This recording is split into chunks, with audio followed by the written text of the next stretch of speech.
Barcelona's real weapon isn't the 5 goals, it's Hansi Flick's mentality. If you only look at Barcelona's result against Elche, you'll see 5 goals, but if you watch the game differently, you'll notice something far more important than the scoreline. You'll see Hansi Flick's mentality. Flick doesn't simply want Barcelona to press, he wants pressing to become a way of life for the entire team. From the opening seconds, Barcelona didn't sit back and wait for Elche. The idea was clear. Pressure the player on the ball, cut off passing options, and the moment possession is lost, win it back immediately. And this is one of Flick's most important ideas. Pressing isn't just the job of the forwards. The winger presses, the striker blocks the passing lane, the midfielder moves behind him, and the defenders push forward to prevent huge gaps between the lines. In other words, Barcelona doesn't defend with 11 separate players. Barcelona defends as one unit. That's why, for Flick, winning the ball back isn't the end of the defensive phase, it's the beginning of the next attack. Look at Barcelona's opening goal. The ball didn't simply fall to Rafinha by chance. Barcelona applied pressure, won possession, and within seconds turned a defensive action into an attack inside the penalty area. That's Flick's mentality. Don't win the ball back just to keep it. Win it back to hurt the opponent while they're unprepared. And the most dangerous part is that Barcelona doesn't give the opponent time to breathe. The moment they lose possession, the counterpress begins.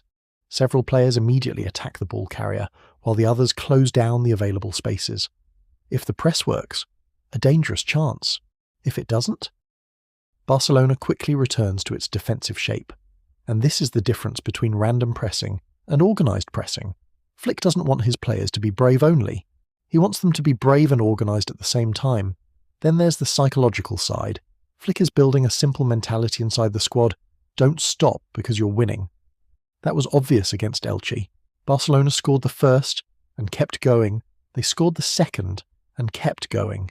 Then came the second half. Instead of simply managing the game, Barcelona continued looking for spaces, pressing and attacking. The result? 5 goals, while maintaining control of the match. But perhaps the most important message from Flick goes beyond the numbers. He wants the team to attack and defend together, and he has also praised Rafinha's mentality, highlighting the intensity he brings to training and matches, and how that mentality can influence the players around him.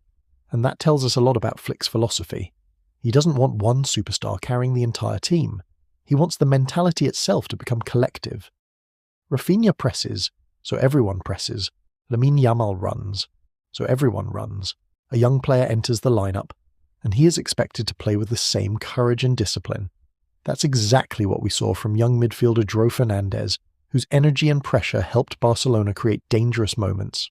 So, the 5 goals are not the whole story.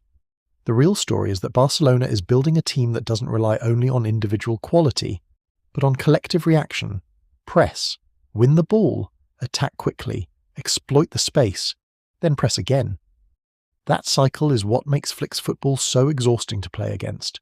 Because you're not facing one attack, you're facing wave after wave. And that's why the real question after the Elche game isn't, can Barcelona score 5 goals?